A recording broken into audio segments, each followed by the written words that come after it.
Yo, I'm easily fascinated. I'm feeling so creative. It's your boy Stevie, I'm a planet Earth native. I'm enjoying all the moments cause it's such a thrill living. And I'm not sure if you notice, listen up, we're still spinning. What is going on? What's good? Still Spinning podcast today. It's all about tendon health, and I have a lot of experience with that recently, and I want to talk about what I learned from it, what I learned from this rest period I'm currently in, because it's the longest rest I've taken. It's 4.5 weeks since I last dunked. It is exactly, 4 weeks, 28, 29, 30, about 33 days, I think, 32 days exactly since I last dunked. That's the longest break I've taken in about over 7 years, probably. So I learned a lot from that, and I've also learned about how to learn and just how to approach things when it comes to training. So I want to talk about that, but also tendon health and also what I learned when I went to ATG and kind of their knee protocol when it comes to that. And I need my phone for 1 sec. So besides just what I learned for the knee protocol from ATG, also about stretching and my personal experience. So throughout this whole little episode, I'm probably going to talk about what I learned, but also use myself as an example because I think that's the best way to explain what I'm learned, whatever. Anyway, Still Spinning podcast. What does that mean? What is happening? That's exactly what it means. Still Spinning. I hope this podcast finds you at a time where you've just been spinning with the planet and now you realize like, oh, wait, it's still spinning.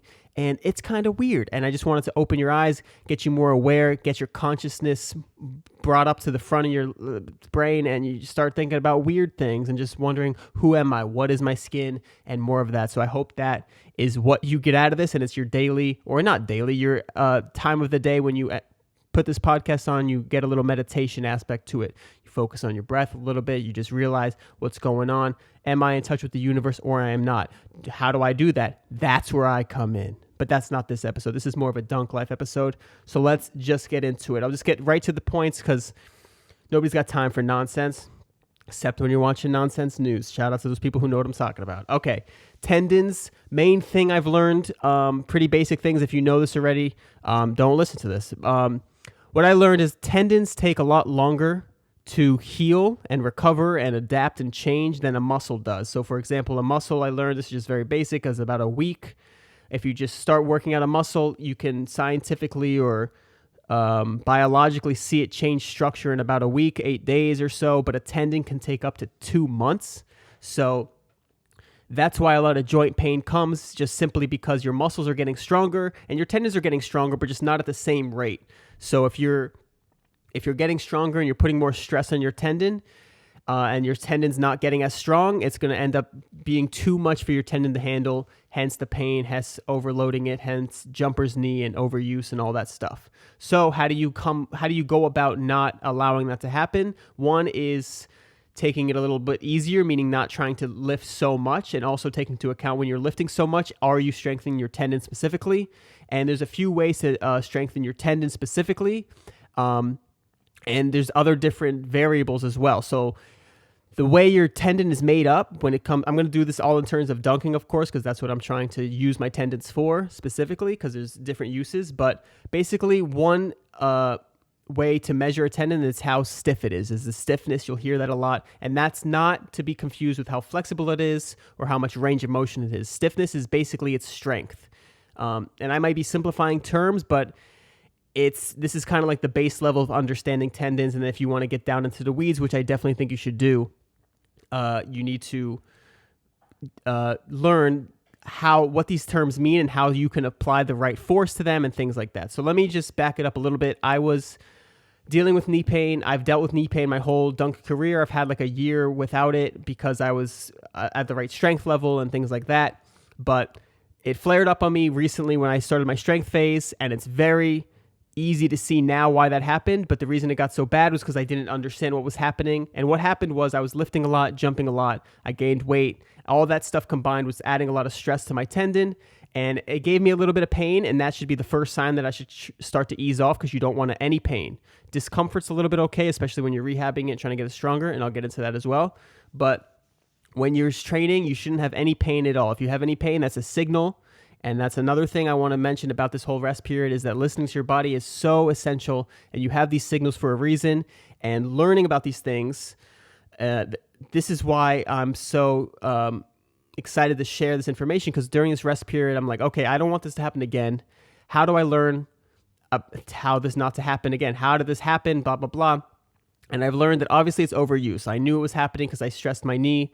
I lifted too much. I jumped too much. But I've done that in the past, and it didn't really flare up that bad. I kind of just like took a little bit off of weightlifting, got a little more slim from jumping, and my knee pain went away. But what caused it this time was just so much stress, and I tried to jump on it more, and that was just obviously exacerbating it way too much. So I overloaded it simply. But how do I get better? What could I have done differently? How do tendons work? So the first thing I learned was how long it takes for a tendon to heal. Okay, I was going way too fast. I was training way too fast and adding too much stress to it without letting my tendon catch up and get stronger while my muscles got way stronger. So I could have had some days where I focus more on range of motion, just do tendon health and do some more lightweight, high reps to kind of give my tendon a workout, while my muscles are just not really as used. Like do more tendon specific things, which is just specifically tendon work of range of motion, not trying to go heavy, just repping it out, kind of pumping it out. So then after I learned how tendons work and how they adapt and they take longer, I also wanted to know, how do you strengthen them? How do you measure them? How do you know if you're getting them stronger? How do you know if you're getting more range of motion? But also, what's the best way? Because I had pain, so I was wondering how, and all these things, by the way, I got to shout out to all my boys, Daniel Back, John Evans, everybody that's helped me with knee pain, and I've reached out to Isaiah Rivera too, Jay Clark, everybody, all my dunk friends. This is all cumulative information, so I can't really name one person, but this is all information I got, and a lot of my stuff is public too on my vlog, so if you want to know where I got my information, I mention it when I have little sparks of ideas. But anyway, thanks everyone. So I understand how to strengthen muscles, but I'm like, how do you actually strengthen a tendon? And it's very similar to a muscle, but you have to avoid pain very much. So a muscle, if you can't lift a weight, you just physically can't lift it. And if you try to do it, you're going to like rip your muscle. But the point is, if you go to lift a weight that you can't lift, you just physically can't lift it. It's not going to really hurt. You're just going to know, oh, I can't lift that yet. And but it's the same kind of concept for a tendon. So you want to strengthen it, but you want to start from no pain.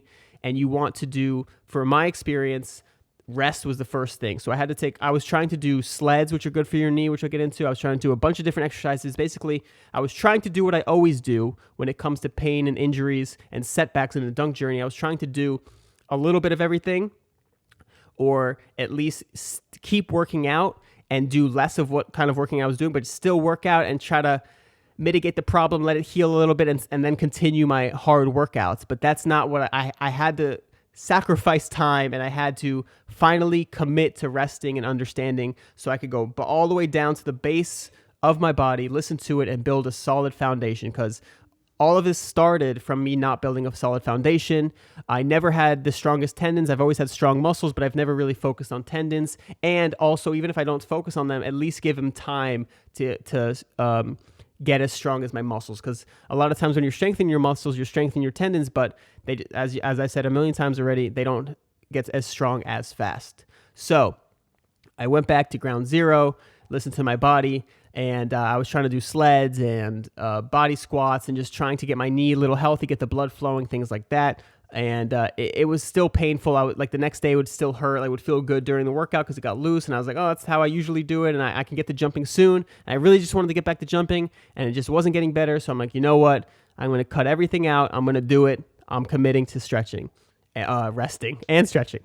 But so when I did that, first thing I did was just take fully rest. Just no jumping, no nothing. Maybe a little light stretching, but anything I did was putting pain on it, like even a little bit of body squat. So I'm like, I'm not going to do anything, going to let it completely heal. So I think that took like 3 or 4 days to be able to not feel pain on like a quarter squat. So I just wanted no pain whatsoever, because I was trying to do isometrics as well. I didn't want to do nothing.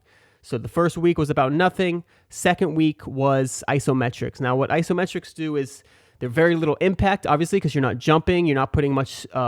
It's to me, I think it's true as well, but all of this comes down to how much stress you're putting on your knee, right? So isometrics is one way, When you put weight on your knee, that's another way. If you do a squat and you go fast, that's more stress than if you go slow. So all these different stress factors you got to keep into account. And I wanted to do the stage 1. I wanted to go from 0 to 1. I didn't want to go what I normally do, which is 0 to 4 or 7, and do that. But what I also learned from trying to understand tendons and things like that is the blood flow is not as good. So that's why in my previous training sessions, when I had like days before a workout, I would go do stretching or do little plyometrics or light body squats. I felt really good, and it was like my primer day, potentiation day I used to call it. And now I know why that's working for me, and I could use it more to my advantage. And what that was doing was basically the movements I was doing. And when you bend and you use full range of motion and you're getting a sweat going, it's not just a mental thing. It's not just like getting your body warm. It's actually bringing blood to the tendons and the parts of your body that don't get the blood flow. And you got to do movements that you don't normally do throughout the day. So that's why my upper body's so flexible, because throughout the day I'm moving it. It's getting perfect blood flow all through the day. But knees and hips and stuff like that and hamstrings, they're not getting full blood flow to all the different parts. So that's another thing I learned, which is great from this rest period, is that blood flow is not just something that feels good and gets the body moving and things like that. It actually brings oxygen and brings those recovery elements that you need into the parts of your body that need it. So you need to move around. You need to do that. So I'm doing that basically every day, not the actual movements every day, but I'm doing some kind of movement where I'm stretching, even if it's just a single body squat and a couple toe touches, something like that, just to move in those positions that I don't normally move unless I'm physically stretching.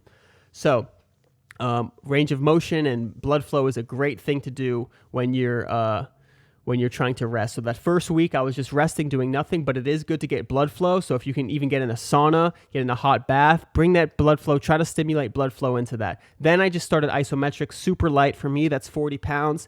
And leg extensions. I know a lot of you say leg extensions are bad, and I don't think they're the best for your knee. But if you're just doing isometrics, I think if you're doing it super light, again, I had a little bit of pain, so I went super light. All I did was like get that burn, hold it up, bring it up with both legs. So I have like no, I think it's the concentric phase, and then just let it hold with my bad leg. And that that stimulates the recovery stimulus that you want to start rehabbing that knee, because that tendon's being stressed. But it feels like, and I go a lot on feeling on this. This is what I learned as well, listening to my body. A lot of this recovery and rehab, especially for tendons, is based on feel. So I had no pain, but I could feel a little bit of stress. So you get used to what that feels like, especially when your quad is tensed up really hard. You can feel a little bit of tension in your knee. That's what you want. You want a little bit of tension. So I did a very little bit, 45 seconds for about 5 sets, and that was all I did. And I did it every day, but some days when it felt a little more tender, I would only do it once, but other days I would do it twice a day, and other days I do it 3 times a day. So that was like for almost 2 weeks, I think. And then after that, I would try to increase the weight, and some days it felt strong. And you also always want to use the day or 24 to 48 hour rule, because the next day it could feel really good because it still has that recovery stimulus. But if you overdid it, the second day it may feel painful. So just take those 2 days to really rest. So that's what I was doing. Isometrics, I was kind of doing every other day as well to start, because I just really wanted to go as slow as possible. So isometrics, and then came the body squat. So all I did was kind of go down slow, kind of did like after this was after I warmed up with isometrics as well. So now I was kind of comfortable with isometrics, got to a certain weight that I liked, and had a few successful days in a row of no pain. It felt like it was getting a little stronger. Then a little bit of a half squat, like a box squat, and then a full body squat. And the whole way down, you want to feel how much range of motion you have, feel that tension. If you feel any pain at all, back off, because it's okay if you felt it at 1 rep, but you don't want to rep it out in that painful region. So really, again, just take into account any little signal you feel. Stress is okay, discomfort's okay, but you don't want pain. So that's what I did, body squat. But in my head, what I'm thinking, I guess I'll just go through my story. It's a better, easier way to say it. But the next thing I wanted to do was a weighted squat, but I wanted to do body squats a few times, see how it felt the next 2 days. Like I said, I did body squats. I think I did like about 10 in one session. Did it a couple times. I think I was doing a little bit of sleds too, just because I was only pushing, because it was kind of like a little bit of a body squat, but super lightweight. So I know that's not the best, and that's kind of what I'm doing now after that day. Even though it felt good after that day, I didn't want to introduce too many variables, because as soon as you introduce multiple variables and it hurts the next day. You don't know what caused it. So I did do that in my vlogs. I'm just pointing that out in case you try to what do you call it? Call me out on it that I did other things, but I did body squats mainly.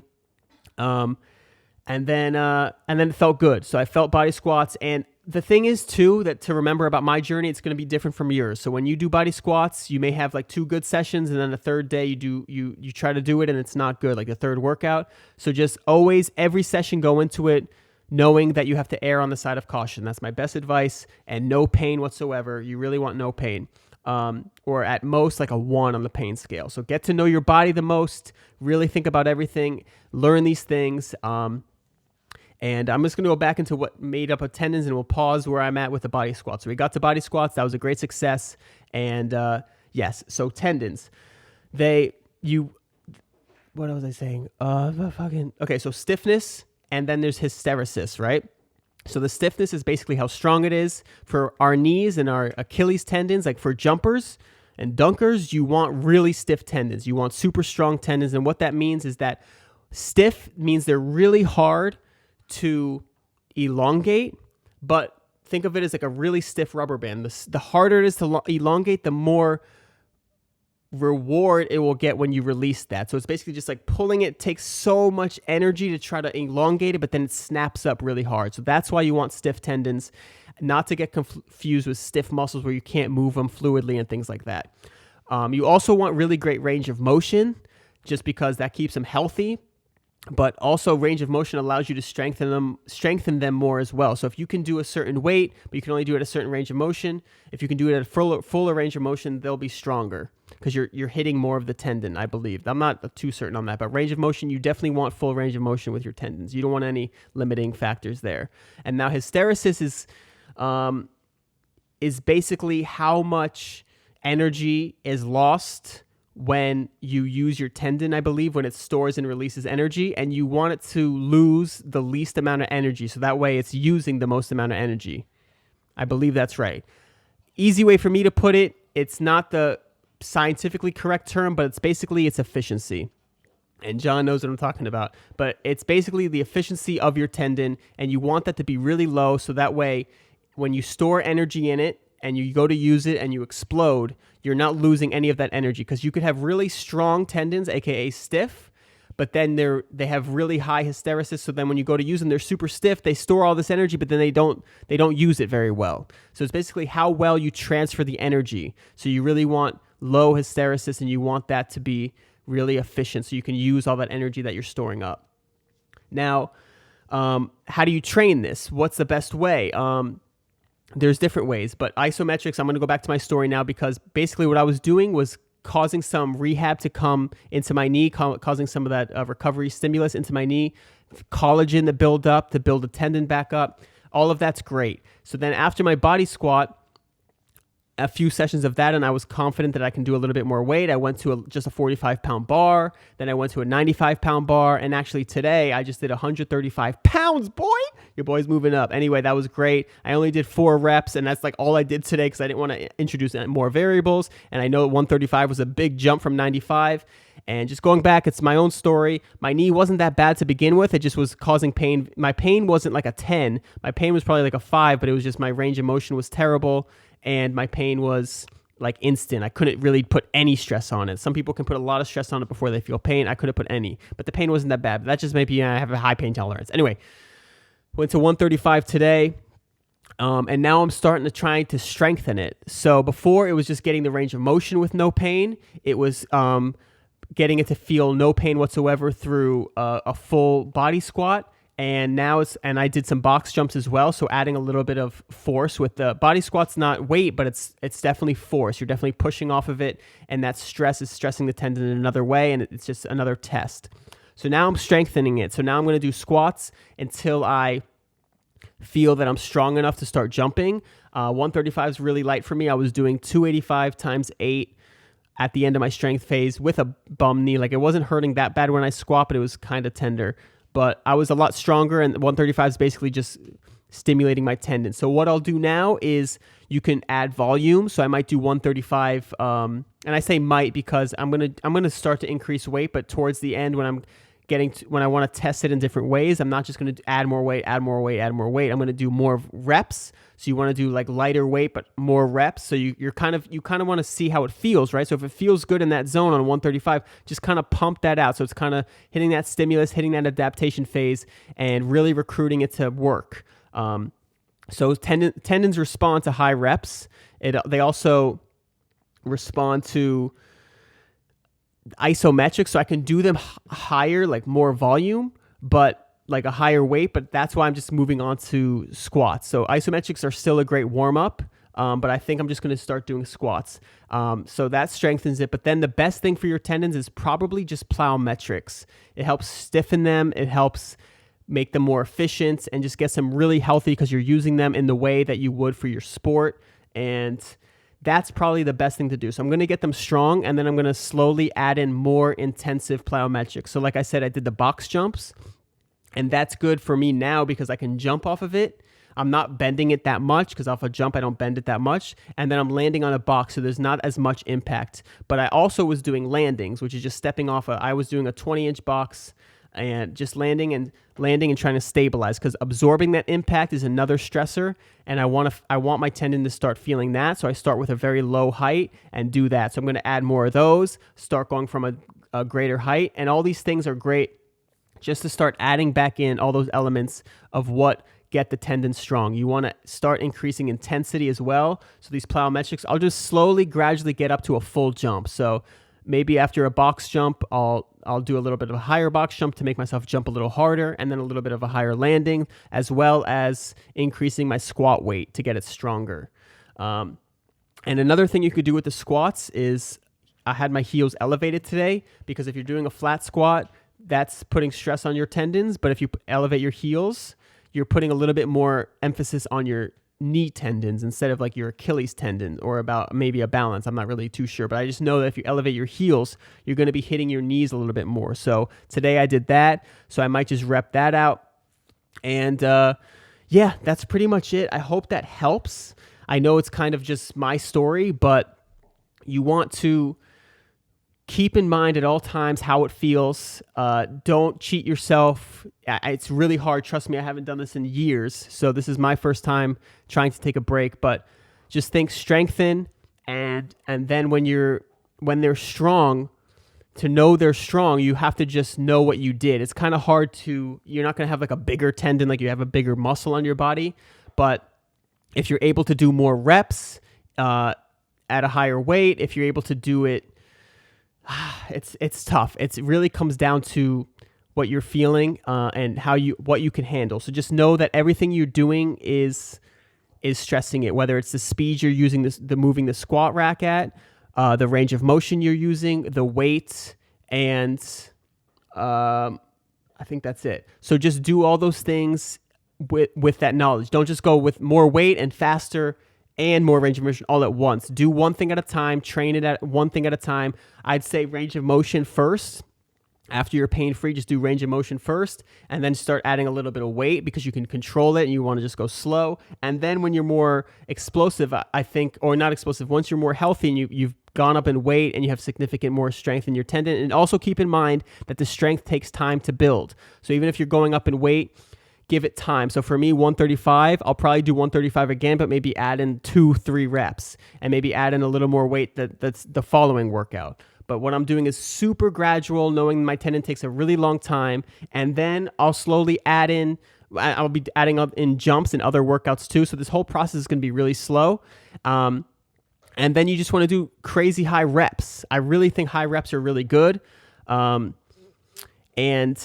if you go in that range, to me, the feeling I get from it is like, if you think about it, if you're just hitting that range of where there's no pain and you're just burning it out right in there, running in there, it's not as much, it's stress, but it's not the same stress as putting weight or trying to go super fast. You're just going slow and steady, hitting that point as well, like hitting that point over and over again. That's creating that minimal stress, but just doing it over again, recruiting. I don't know if that makes sense, but that's just how it feels to me. And now I will tell you what I learned at ATG and his workout for this exact knee protocol.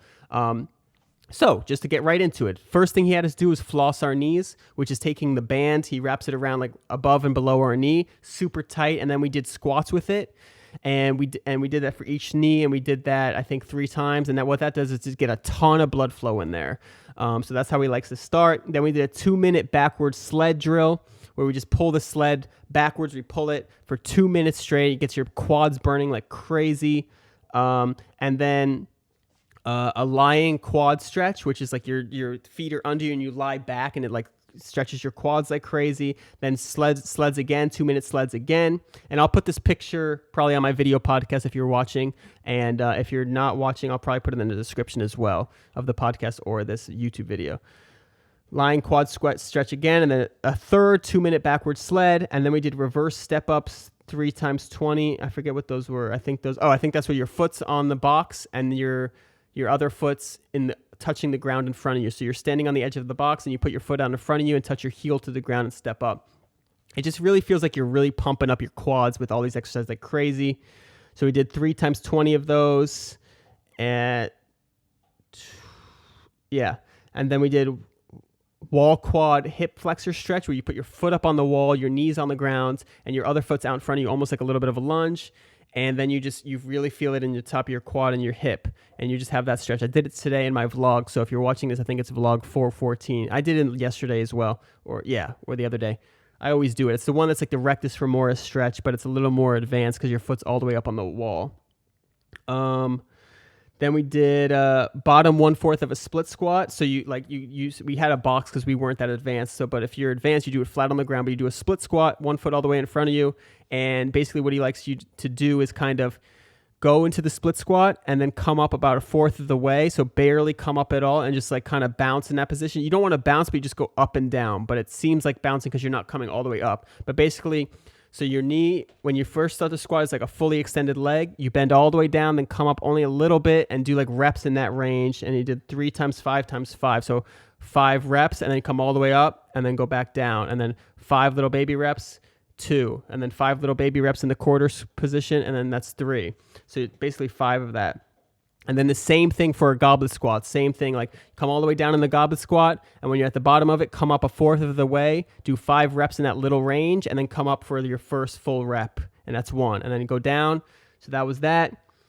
Then plantar fascia, 2-minute stretch, tibia stretch. You could just look those up. I think I did those in my videos. It's like your toes are under you, and you're bending your toes, then you're bending your ankles. And then tib machine, wall tib machine, seated good morning. I don't think we did those. Seated good morning, Jefferson curl. So then he just did some other stretches. Then he did seated good morning, Jefferson curls, and hyper extensions, which I think are the ones. I think that's what they are. I'm not sure. I'm sorry if this is wrong, but the hyper ones where your ankles are locked in and you lean forwards and it like kills your hamstrings. I think those are Nordic curls though. So I don't know what hyper is. Sorry, we didn't do those ones though. Anyway, so I think it's really good, but he really likes to hit that range of like the range of motion and just kind of rep it out in that deepest range of motion. That's why he doesn't come all the way up. But really interesting stuff. But again, I think the principle's still the same. It's just the progressive overload. You want to hit your tendon, and when you get that range of motion, that will build the strength. So that's why he's so big on that, and I agree with it as well, is that when you get more range of motion, you are building more strength in your tendons. So I definitely think range of motion is first, strengthen your tendons, and then plyometrics will help get them more efficient and also strengthen them as well. They're the best thing for your tendons. So I would definitely say get strong. If you have no pain, start doing a lot of plyometrics, then you probably would keep your tendons really healthy. Get them really firing correctly. And then when you go back to strength training, just keep in mind when you start strength training, your tendons need to catch up. So maybe have some days where you do heavy weight, but other days that you just do lightweight and do more reps to let your tendons kind of catch up, get those stimulated. And just remember, you got to get the blood flowing to your tendons. So that's another thing, is that you can help them not take so long and lag so far behind if you get more blood flowing to them every day. And I think that's another thing that he does with his knee protocol, is that those little rep ranges are just getting the blood flowing like crazy there, stimulating so much there that they might be changing a little faster than just not doing any of that type of thing. So I hope that really helps. The last thing I got to say, stretching real quick for ATG stretching. ATG stretching was breathing, And everything is a minute 30 to a 2-minute hold for all these exercises. I gave a great breakdown in my last video, 412 or 413 vlog. I did every stretch there. If you need that stretch, go look at that video. I'll put a link in the description of this probably. But basically, hold everything for a minute 30 and 2 minutes. And why that is because after 45 minutes, this is from Jeff Wolf. I think his last name is Wolf. I'm actually forgetting now. But the Flexi Bull, I know that for sure. My boy, he was saying after 45 seconds, the muscle finally relaxes, and then you could start stretching it, basically, is what it comes down to. Because before 45 seconds, it's still tense, but at 45 seconds, the muscle fatigues. So then it'll start to allow you to go a little deeper. But breathing is the most important thing, and I finally felt this in my stretches. But you have to get to a point. I was trying to go to a point where I was really reaching and just holding that position, holding it, hoping that would stretch me out. But I wasn't realizing that's not doing anything because I'm so tense reaching that far. But if I go to a range that's stretching me just a little bit, I could relax. And the only way I'm going to stretch and make my muscles longer is if my muscles are relaxed. So I go to a range that I can just barely is tense, and then I breathe, inhale, exhale constantly, because that breath, you can feel your muscle relax. If you're in the right spot, you can feel your muscles relax, and then you could go a little bit deeper. But I was, of course, as I do, going hard. I was trying to just reach really far and hold back, because I was thinking, if I'm holding this crazy stretch at this position, it's stretching it. But that's not the case. And so again, knowing that oxygen is so good for your recovery, it's also good for your muscles, and everything's oxygen related, even your brain, mental, everything. You need a lot of oxygen. So those deep breaths are huge. And not only is it actually bringing oxygen to your muscles, but it's helping you relax, which is relieving that tension. And that's the whole point of stretching, is to try to stretch them and get them elongated and lengthen.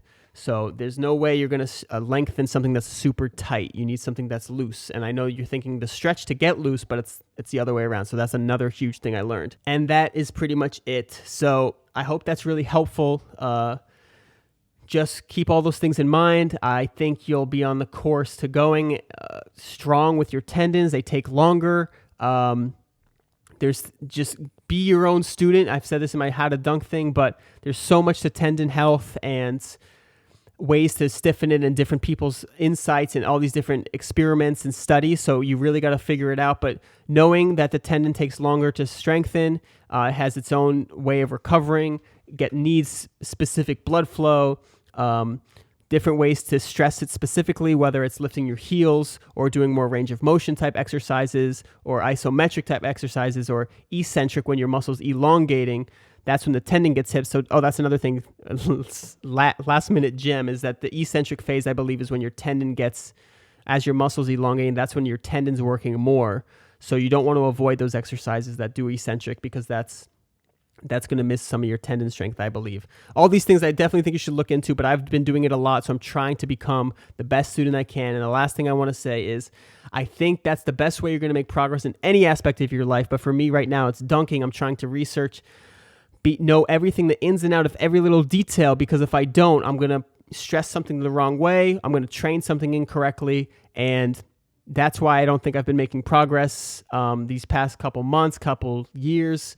But knowing what I know now, it's crazy how much I was trying to do without knowing this, because now I feel like I'm going to build a foundation. I'm going to be able to give my body exactly what it needs, while also listening to it correctly, because it was telling me things I didn't even know, and also giving it what it needs nutrition-wise and just basic oxygen-wise, and getting blood flowing correctly, and all those different things. So that is it. I'll let you boys go. We're still spinning.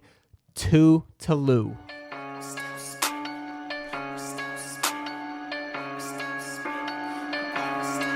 Hey yo, I'm easily fascinated. I'm feeling so creative. It's your boy Stevie, I'm a planet Earth native. I'm enjoying all the moments, cause it's such a thrill.